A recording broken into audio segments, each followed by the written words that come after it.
So what was the your first sort of what do you want to achieve when you set out to say, okay, we're making a sequel to Sword of the Stars. Uh, this is what we want to do. What was that first sort of that core idea? The key idea there is evolution, right? Evolution over time, specifically. Sword of the Stars 2 represents a new era in time, the development of a more sophisticated stellar empire, right? The key idea that I wanted to get across as the writer is advancement.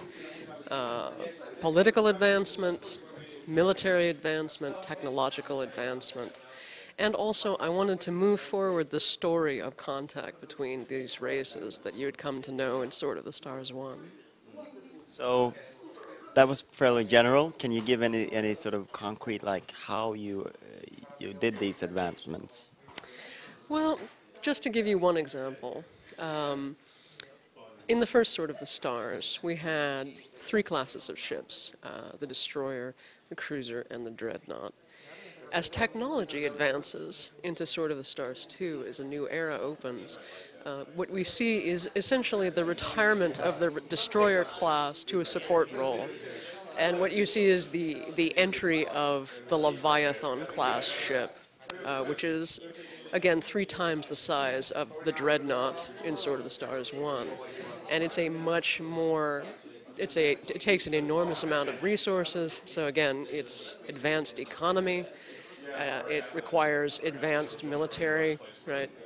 And it will give you some of the things that you wanted in Sword of the Stars 1, but which the technology of this early colonial time period just couldn't have supported. So how have the different factions evolved since last? Well, we started in Sword of the Stars 1 with 4 races. With each expansion, we added a new race with a new drive system.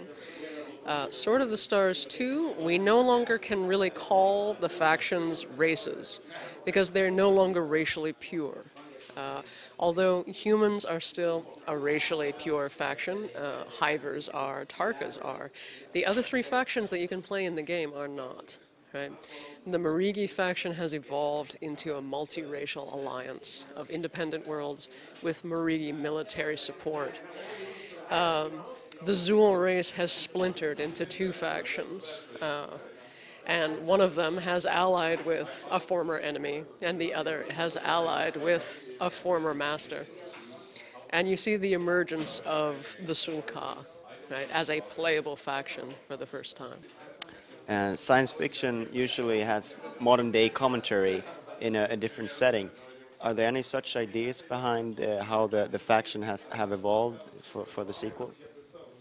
In general, there are some themes which are recurrent in Sword of the Stars as a game, which I touch on in different ways in the story, the background fiction.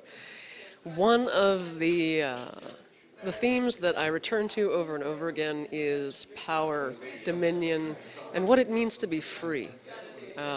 The issue of slavery has been dealt with in an extremely serious way in Sword of the Stars 1. The issue of freedom and choice, independence, is being dealt with in a very serious way in Sword of the Stars 2. The alliance of Marigi independent worlds is very much about the desire of certain people to be independent from imperial domination, right? To seek out a life of their own. This is one of the themes that I'm trying to touch on, and again, I'm using the Marigi as a vehicle for that commentary.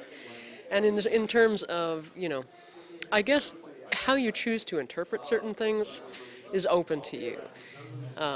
You could take, for example, the Zool splintering into a faction that returns to service of their great masters and a faction that rebels against their great masters as something of a comment on religious schisms. Right. The division, say, between, early Christians and the Protestant movement, that sort of thing. You're still pretty far out from completion. So where are you at, in development right now? And are you playing the game or? Well, you have caught us. This is the first announcement of the game. This is the first press moment for Sword of the Stars 2. We are extremely early in the development cycle. We should be playing alpha I think I would say by April. But that's an estimate, and we're not releasing this game or even projected to release the game until first quarter of 2011. So we're a long way off from, you know, implementing the large-scale engine. Right now, we need to build the foundation of an engine which will be as stable and rock solid as sort of the Stars has been. So I look forward to seeing the game in action sometime after it's playable. But thank you very much for your time. A pleasure to meet you. Thank you.